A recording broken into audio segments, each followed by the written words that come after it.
요한이서 1장 1절부터 6절입니다. 장로인 나는 택하심을 받은 믿음의 자매와 그 자녀들에게 이 글을 씁니다. 나는 여러분을 진정으로 사랑합니다. 나만이 아니라 진리를 깨달은 모든 사람이 여러분을 사랑합니다. 그것은 지금 우리 속에 있고 또 영원히 우리와 함께할 그 진리 때문입니다. 하나님 아버지와 아버지의 아들 예수 그리스도께서 내려주시는 은혜와 자비와 평화가 진리와 사랑으로 우리와 함께 있기를 빕니다. 그의 자녀 가운데 우리가 아버지께로부터 받은 계명대로 진리 안에서 살아가는 이들이 있는 것을 보고 나는 매우 기뻐했습니다. 자매여, 지금 내가 그대에게 간청하는 것은 우리 모두가 서로 사랑하자는 것입니다. 그렇지만 내가 새 계명을 써 보내는 것이 아니라 우리가 처음부터 가지고 있는 계명을 써 보내는 것입니다. 사랑은 다름이 아니라 하나님의 계명을 따라 사는 것입니다. 계명은 다름이 아니라 여러분이 처음부터 들은 대로 사랑 안에서 살아가야 한다는 것입니다. 요한 1서, 2서, 3서로 구분된 이 요한의 서신들은 순서는 사실 이게 첫 번째 편지다, 두 번째 편지다, 세 번째 써서 보낸 편지다, 이 직접적인 언급은 없습니다. 그런데 내용을 보면 요한 1서에서는 권면을 많이 했거든요. 사랑하자, 사랑해야 된다는 권면을. 그 말씀을 받아들인 성도들의 그 결과는 거기에 기록이 안 돼 있어요. 그런데 요한 2서와 3서를 보면 아마도 학자들의 추론은 요한 1서 첫 번째 보낸 편지를 받은 성도들이 그 말씀을 받아들여서 실천한 그 모습을 보고 사도 요한이 기뻐했다는 표현들이 2서와 3서에 나오거든요. 그래서 그 내용상으로 보면 우리가 요한 1서라고 읽고 있었던 그 앞에 부분의 편지가 먼저 보내졌고 그 편지를 받아본 성도들이 깨달음이 있어서 그것을 실천을 어느 정도 했고 그들의 실천한 그 얼마만큼의 모습을 사도 요한이 직접적으로 보았든지 간접적으로 들었든지 그 내용을 알고 보낸 두 번째 편지와 세 번째 편지다라고 볼 수가 있습니다. 그래서 요한이 2서와 3서에 보면 1서보다는 좀 더 성도들이 잘하고 있다. 그러니까 좀 더 잘하자. 이런 형태로 격려하는 그런 어투가 더 강합니다. 이렇게 격려하기 위해서는 사도 요한이 성도들에게 다시 한번 자신이 누구인지를 그 성도의 정체성을 다시 한번 확인시켜 줄 필요가 있었어요. 그래서 요한이서 1장 1절 첫 부분에서 이렇게 말을 합니다. 장로인 나는 택하심을 받은 믿음의 자매와 그 자녀들에게 이 글을 씁니다. 나는 여러분을 진정으로 사랑합니다. 나만이 아니라 진리를 깨달은 모든 사람이 여러분을 사랑합니다. 라고 말해요. 요한이 말하는 자매는 교회를 말합니다. 교회라는 단어 자체가 여성형 명사예요. 그래서 자매라는 표현을 씁니다. 어느 집에 모인 교회 이렇게도 말하지만 또 어떤 자매와 그의 자녀들 이런 식으로 표현을 해요. 그러니까 교회로 모이는 믿음의 자녀들 곧 성도들에게 이 글을 쓴다는 거죠. 그러면서 성도들이 누군지를 세 가지를 말을 해줍니다. 첫째는 택하심을 받은 사람들이라는 거죠. 하나님으로부터 하나님의 자녀로 택하심을 받았고 두 번째로는 부르심을 받았다는 표현을 써요. 택하여 놓으셨다가 정하신 때에 하나님의 자녀로 불러준 사람들이라는 것입니다. 그리고 이 부르심의 과정에서 진리를 깨닫게 해주신 사람들이다라고 말해요. 요한은 이것이 성도다라는 것이죠. 성도의 정체는 이것이다라고 말을 합니다. 우리는 하나님의 택하심을 받은 자들이고 또 정하신 때에 부르심을 받은 자들이고, 그리고 부르신 주님께서 십자가의 진리를 깨닫게 해주신 사람들, 그래서 하나님의 자녀가 된 자들이다라는 것이에요. 요한에서 1장 2절에서는 이어서 이렇게 말합니다. 그것은 지금 우리 속에 있고 또 영원히 우리와 함께할 그 진리 때문입니다. 이 모든 일이 완성되고 이루어진 것은 그 진리, 요한이 말하는 진리는 예수 그리스도의 십자가 복음의 진리를 말하죠. 일반적인 세상 진리가 아닙니다. 하나님을 모르는 사람들을 포함한 아주 모든 사람들이 알고 있는 보편적인 진리들, 그걸 말하는 게 아니라 택하심과 부르심을 받아서 하나님이 깨닫게 주심을 받은 사람들만 가지고 있는 진리를 말해요. 이거는 특별한 진리죠.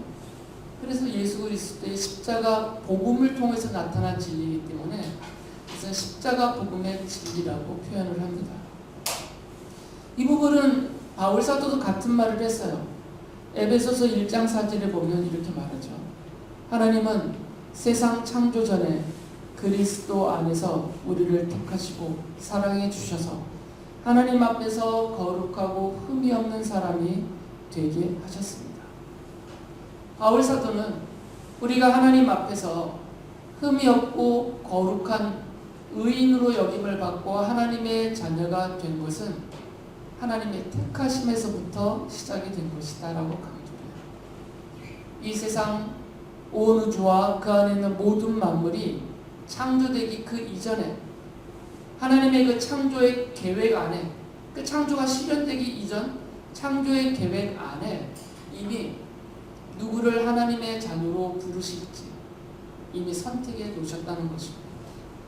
그 세상 창조 전에 하나님의 선택하심을 입어서 우리는 이제 정한 때에 이 세상에 보내심을 받았고 하나님의 부르심을 받아서 하나님 앞에 거룩하고 흠이 없는 하나님의 자녀가 되었다는 것이죠. 다 아는 얘기지만 우리가 평소에는 다 잊고 사는 말씀이죠. 이건 놀라운 신비고 놀라운 은혜이거든요. 이 세상을 창조하시기 전에 나를 아시고 나를 택하셨고 또 나를 부르실 계획을 이미 세우셨다는 것은 사람의 생각과 이 세상의 이치로는 헤아릴 수 없는 놀라운 신비이며 헤아릴 수 없는 은혜인 것이죠. 우리가 그런 신비와 은혜를 입은 자라는 것인데 이 사실을 우리가 자주 잊어버리거나 또는 소홀히 여깁니다. 사도 요한도 사도 바울도 또 우리 믿음의 선배들도 다 이 부분에서 시작을 했어요. 이분들의 신앙이 하나님의 택하심에서 자신들의 신앙을 그 기초에 놓고 펼쳐나갔습니다. 그래서 덜 흔들렸어요. 고난을 당할 때, 핍박을 받을 때, 순교를 당하고 죽음의 위협 앞에서도 그 믿음을 힘에 겹지만 그래도 지켜낼 수 있었던 그 근거와 그 본질적인 시작은 선택이 있었던 겁니다. 하나님이 나를 택하셨기 때문에 나를 버리시지 않는 것이에요. 하나님이 세상 창조 전에 나를 선택하셨기 때문에 이 고난 가운데서도 나를 버려두지 않고 나의 믿음을 지켜주시고 나에게 약속한 영원한 생명을 주실 것이다라는 이런 확실한 믿음의 확신을 가질 수가 있었던 것입니다. 그래서 선택의 교리는 아주 중요합니다. 선택의 교리가 약해지면 자연스럽게 그 약해진 부분을 차지하고 들어오는 것은 뭐냐면 행함밖에 없어요. 행함으로 얻는 구원 사상이 그 안에 들어오게 됩니다. 하나님의 택하심과 부르심이라는 이 절대 주권의 자리를 비우면, 약해지거나 그 자리를 비우면 그 빈 자리는 인본주의적인 행위로 얻는 구원 사상이 차지할 수밖에 없어요. 성도에게도 이러한 생각이 강해지면 구원의 확신을 갖지 못합니다. 고난 가운데 자신의 믿음을 지켜내기 어렵습니다. 신앙생활할 때 힘을 얻지를 못합니다. 그래서 이 선택의 교리는 성도들의 신앙의 기초이며 뼈대이며 여기에서 모든 것이 시작이 되는 거죠. 그래서 사도들이 이 부분을 계속해서 강조합니다. 이 부분에 대해서는 여러분이 약해지면 안 돼요. 바울 사도가 디모데후서 1장 9절에서 이런 말을 합니다. 하나님께서 우리를 구원해 주시고 거룩한 부르심으로 불러주셨습니다. 그것은 우리의 행실을 따라 하신 것이 아니요 하나님의 계획과 은혜를 따라 하신 것입니다. 하나님의 선택하심과 하나님의 부르심은 우리의 행함에 근거한 것이 아니라는 거죠. 이건 전적으로 하나님의 창조의 계획을 따라서 하나님의 은혜로우신 부르심을 따라서 이루어진 일이라는 겁니다. 그러니까 내가 한 것은 하나도 없다는 것이고요. 누가 도와준 것은 아무것도 없다는 겁니다. 전적으로 하나님의 택하심과 하나님의 부르심의 은혜 안에 있습니다.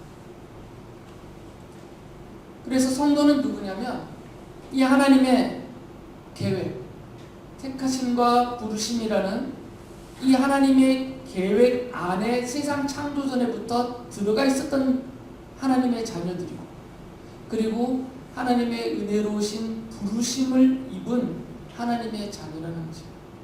이 사실을 분명히 알라는 겁니다. 이걸 알아야만 이것이 십자가 복음의 진리거든요.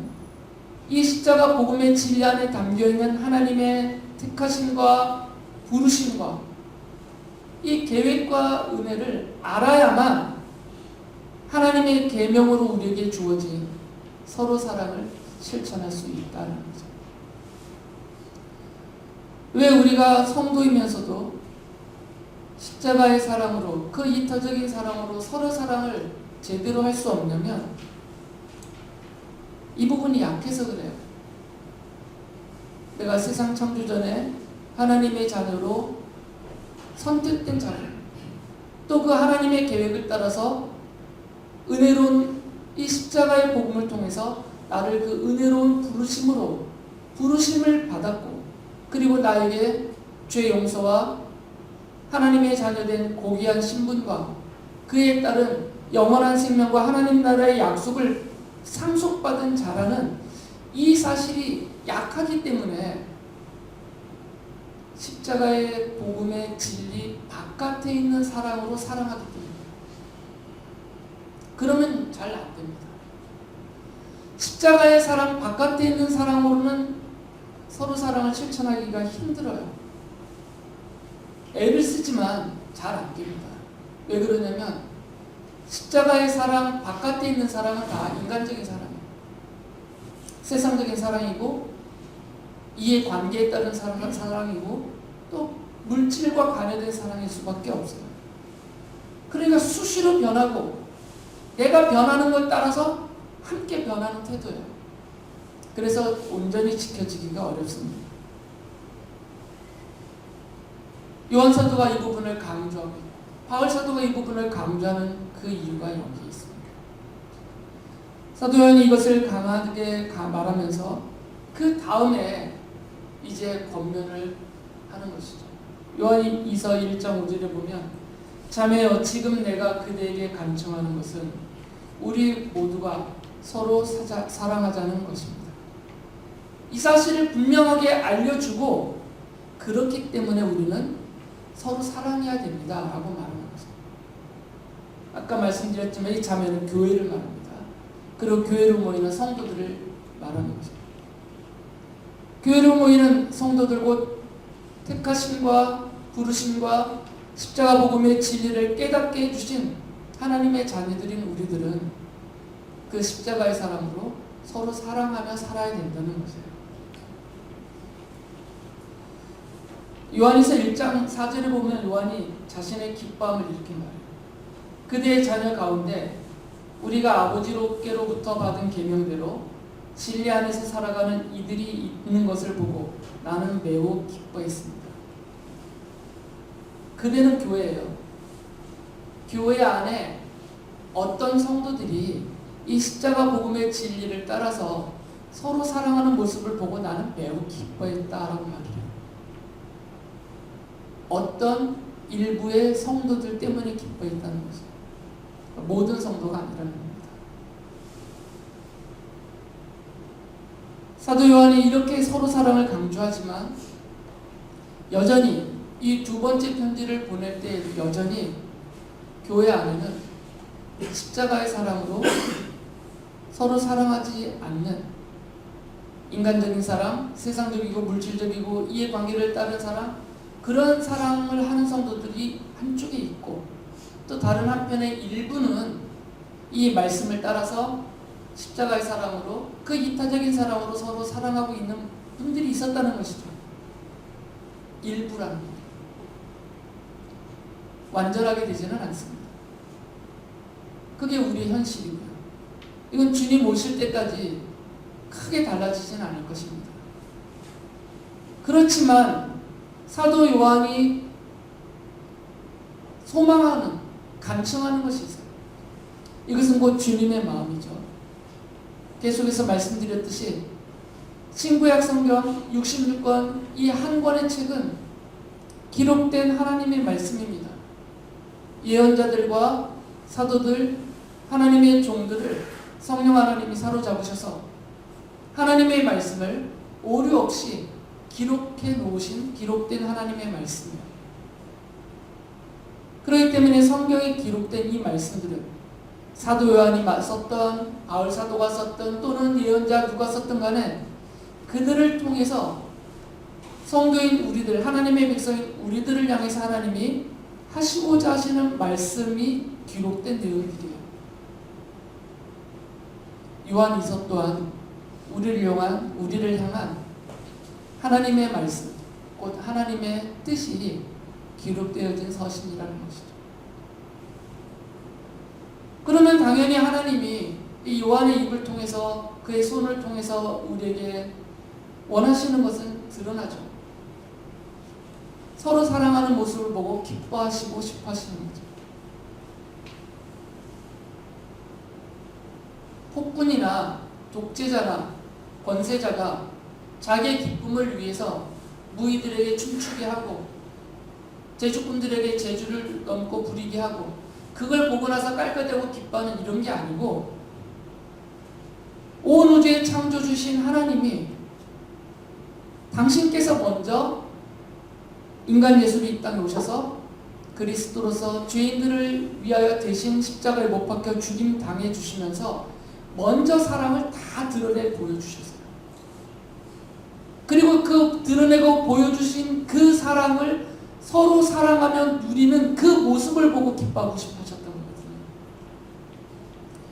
그러니까 하나님의 진정한 기쁨은 물론 우리가 손에 들어 하나님을 향하여 드리는 그 헌신의 모든 것들, 그것이 헌금이 되었든 봉사가 됐든 섬김이 됐든 전도가 됐든 무엇이든 우리가 손으로 들어 올려 하나님을 향해 올려드리는 그것을 보시고도 당연히 기뻐하세요. 얼마나 기쁘겠습니까? 그 모습을 보시고. 그런데 그 손 위에 담겨있는 그것들보다 사실은 하나님이 더 기뻐하시는 것은 우리 마음 안에 있는 이 서로 사랑의 마음이라는 것입니다. 그 서로 사랑이 실현되면서 서로 하나님의 사랑을 주고받고 하는, 서로 나누고 누리게 되는 그 모습을 보고 하나님이 기뻐하시고자 하신다는 것이죠. 하나님이 이 사랑을 베풀어 주셨을 때, 예수 그리스도의 십자가의 사랑을 우리에게 베풀어 주셨을 때는 그것을 가지고, 그 사랑을 가지고 다른 무엇을 하라는 게 아니에요. 또 다른 무엇은 사랑을 낳고 또 다른 형태의 사랑을 만들어내고 그렇게 하라는 게 아닙니다. 예수 그리스도의 이 십자가 사랑은 완전하고 온전한 것이기 때문에 이것을 가지고 다른 무엇을 만들어낼 수가 없어요. 이미 완전한 사랑이기 때문에 그냥 그 사랑 안에서 서로 사랑하며 그것을 누리며 사는 그 모습을 보고 싶어하는 것이거든요. 사도 요한은 성도들 안에 일부 이루어진 그 모습을 보고 기뻐했어요. 사도 요한의 눈을 통해서 그의 마음을 통해서 우리 하나님의 기뻐하심을 표현하신 것이죠. 그러니까 교회로 모이는 우리들은 개인적으로든 또는 성도 간의 사이에서든 과연 지금 나의 이 태도를 또는 우리의 관계를, 우리의 모습을 지금 하나님이 보고 계시는데 기뻐하실 것인가? 신중하게, 진지하게 늘 생각하셔야 된다는 것이죠. 생각이 없기 때문에 자기 마음대로 사는 거죠.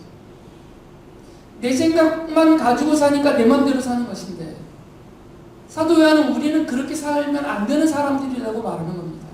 왜 그러냐면 선택을 받은 자들이기 때문에, 그 은혜로운 부르심을 입은 사람들이기 때문에, 예수 그리스도의 십자가 복음의 진리를 깨닫게 해주신 하나님의 자녀들이기 때문에 내 마음대로 내 생각대로만 살면 안 된다는 것이에요. 우리 정체가 그렇다는 겁니다. 그러니까 당연히 나와 우리를 바라보고 계시는, 그리고 기뻐하시기를 원하시는 그 하나님의 시선 앞에서 하나님의 눈으로 나를 보고 우리를 바라보고 나의 태도와 말과 행실을 보면서 신중하게 살아야 된다는 겁니다. 십자가의 복음은 십자가의 사랑입니다. 무엇 하나 더 하면 안 돼요. 십자가의 복음은 십자가의 사랑이기 때문에 여기에 인간의 힘이나 세상의 물질이나 세상의 철학이나 다른 무엇이 더해지면 안 됩니다. 이거는 완전한 사랑이고 완전한 진리이고 완전한 하나님의 계획입니다. 무엇이 더해지면 안 됩니다. 그 얘기는 빼서도 안 된다는 거죠. 부족해도 안 된다는 겁니다. 십자가 복음의 진리를 깨달았다면 그 진리인 십자가의 사랑으로 살아야 된다는 것은 당연히 그것은 이어지는 것입니다. 십자가 복음의 진리는 예수 그리스도의 십자가 사랑으로 약속하신 죄 용서와 그리고 영원한 생명과 하나님 나라에 대한 약속이에요. 바로 우리들은 이 십자가 복음의 진리를 깨닫고 믿고 살아가고 있는 하나님의 자녀인 것이죠. 십자가 복음의 진리는 성도인 우리들에게 하나님께서 베풀어 주시는 구원의 은혜예요. 그리고 구원의 약속입니다. 그러면서 동시에 성도들이 이 세상에서 살아가는 그 동안에는 십자가의 사랑으로 서로 사랑해야 된다는 하나님의 계명이기도 합니다. 그러니까 십자가의 복음은 십자가의 사랑이기 때문에 이 두 가지 면이 다 있는 것이에요. 그래서 성도는 힘의 격도로, 그냥 대충이 아니라 정말 힘의 격도로 십자가 복음의 진리를 깨달은 성도들은 서로 사랑하라는 하나님의 계명인 이 하나님의 말씀을 십자가의 사랑으로 실천해야 합니다. 그래서 십자가의 사랑으로 서로 사랑하라는 이 말씀은 선택적이지가 않습니다. 제가 반복해서 말씀드렸듯이 이건 선택적인 게 아니에요. 일상적인 생활이 돼야 된다는 것이죠.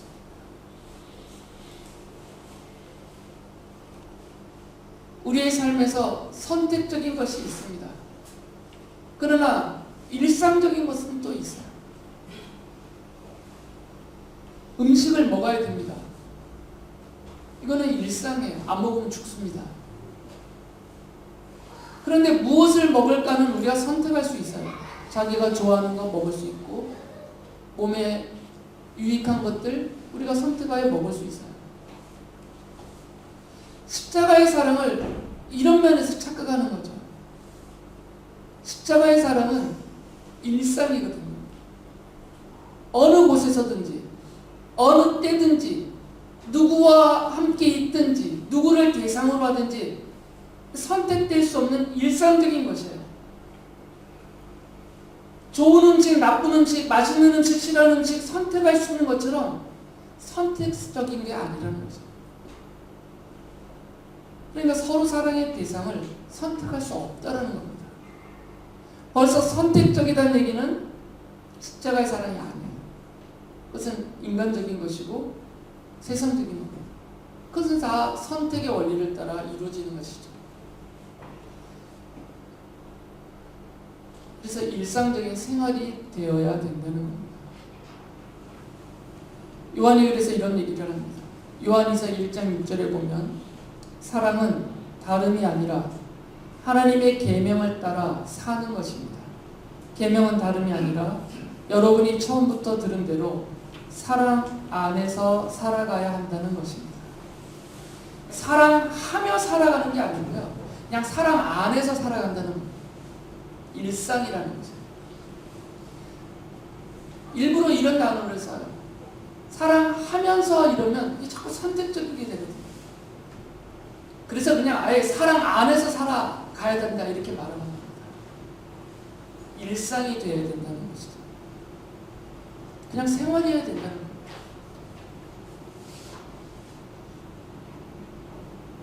그래서 요한이 이 서로 사랑하라는 하나님의 계명을 따라 사는 것이 무엇이냐? 그냥 그 십자가의 사랑 안에서 사는 것이다. 개인적으로도 그 십자가의 사랑을 누리며 함께하는 사람들과 함께 그 십자가의 사랑을 서로 누리며 사는 것. 그 누림은 서로 나누고 주고받고 하는 게 누려지는 거죠. 그래서 이 십자가의 사랑 안에 살아간다는 것은 적극성을 가져야 됩니다. 사랑한다라는 말만 하면 안 된다는 거죠. 요한일서 3장 18절에서 그 부분을 이렇게 말했어요. 자녀되니 여러분, 우리는 말이나 혀로 사랑하지 말고 행동과 진실함으로 사랑합시다. 말은 쉽게 할 수 있어요. 예배 때 성도들에게 좌우를 있는 성도들 향해서 사랑합니다 라고 축복합니다 인사라는 거 이건 쉬운 일이에요. 그런데 이게 말과 혀로 하는 건 쉬운데 행동으로 진실함을 담은 행동을 하는 건 정말 어렵습니다. 왜 어려울까요? 선택하기 때문에. 선택권이 없다 그러면 어렵지가 않아요. 억지로라도 할 수 있어요. 근데 선택권이 나에게 있다라는 착각을 하기 때문에 어려워요. 갈등을 하게 됩니다. 저는 제 아내가 해주는 음식에 대해서 갈등하지 않습니다. 선택권이 저에게는 없어요. 그리고 제가 워낙 아무거나 잘 먹습니다. 그래서 늘 감사하고 기쁜 마음으로 먹습니다. 갈등을 안 해요. 오늘 뭐 해줄까요? 라고 물어볼 때 고민되지가 않습니다. 해주는 거 다 먹는다고. 선택권이 나에게 없다라고 생각하면 편합니다. 갈등 자체가 일어나지가 않아요. 사랑할까 말까 이건 벌써 선택적이잖아요. 그러면 고민이 되고 갈등이 돼요. 저 못된 거 내가 사랑할까? 싫어. 이런 벌써 선택적이 되는 거죠. 근데 선택권이 없으면 사랑스러워도 사랑해야 되고 미워도 사랑해야 되고 괘씸해도 사랑해야 되고 선택권이 없으니까. 화난다고 밥 안 먹어요? 자기만 손해지. 십자가의 사랑을 못 누리는 거죠.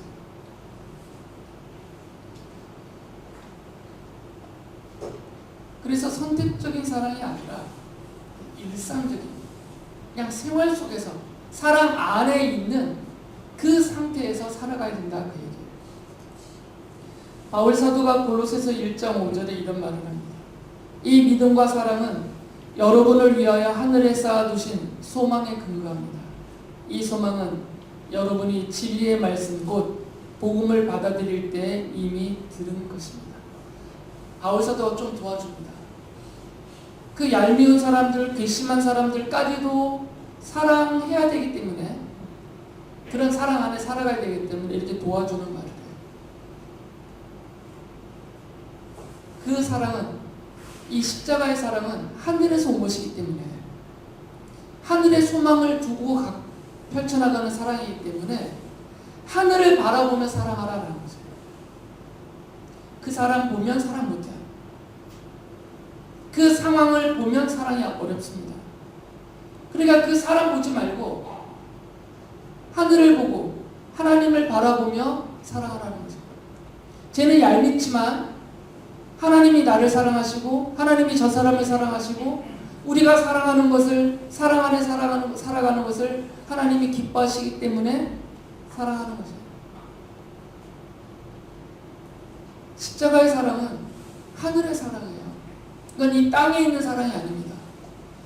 하나님으로부터 우리에게 하늘로부터 이 세상 안에 인간으로 오신 예수 그리스도를 통해서 보여주신 사랑이에요. 그러니까 당연히 우리가 십자가의 사랑으로 서로 사랑하라라는 이 계명을 실천할 때는 그 사랑이 하늘에서 왔기 때문에 하늘을 바라보며 사랑해야 된다는 거죠. 사람을 바라보기 때문에 선택적이 되고 인간적이 돼서 사랑하지 않습니다. 어렵습니다. 그러나 하늘을 바라보면 하나님을 바라보면 우리가 얼만큼이라도 더 그 사랑을 실천할 수가 있어요.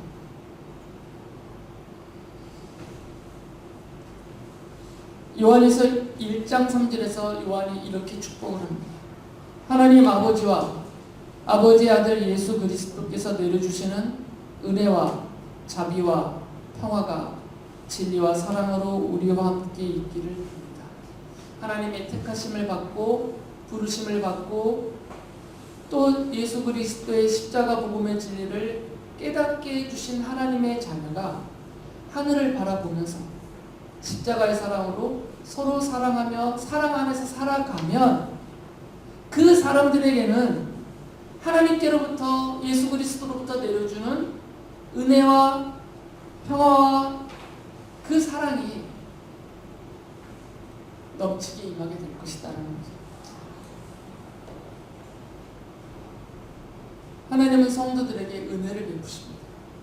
그리고 자비하심을 멈추지 않으십니다. 그리고 고난 가운데든 세상 사회에서든 늘 그 평안을 유지할 수 있는 평화를 주십니다. 그런데 말씀드렸듯이 이런 은혜와 자비와 평화는 진리와 예수 그리스도의 십자가 복음의 진리와 십자가의 사랑 안에 담겨져서 주어져요. 십자가의 복음이라는 이 진리 안에 십자가의 사랑이라는 이 선물 상자 안에 이 모든 것이 담겨져 있다는 거죠. 그러니까 십자가의 복음을 깨닫고 십자가의 사랑을 실천하는 사람이 이 선물 상자를 열 수가 있는 거죠. 그걸 열면 그 안에 담겨져 있는 하나님이 하늘로부터 우리에게 베풀어 주시는 은혜와 자비와 평화가 갑자기 마치 흥부가 밥을 썰어서 팍 터지듯이 우리에게 넘치게 임하게 됩니다. 십자가의 복음의 진리 안에 담아두셨기 때문에 그리고 십자가의 사랑 안에 담아두셨기 때문에 이것을 깨닫고 실천하는 사람일수록 하나님이 베푸시는 은혜와 자비와 평화를 더 풍성하게 누릴 수가 있는 것입니다. 십자가의 복음을 깨달은 모든 성도가 십자가의 사랑으로 서로 사랑하며 살면서 하나님께서 베풀어 주시는 은혜와 자비와 평화를 주님 나라에 이를 때까지 이 땅에서 풍성하게 누리며 사실 수 있기를 바랍니다.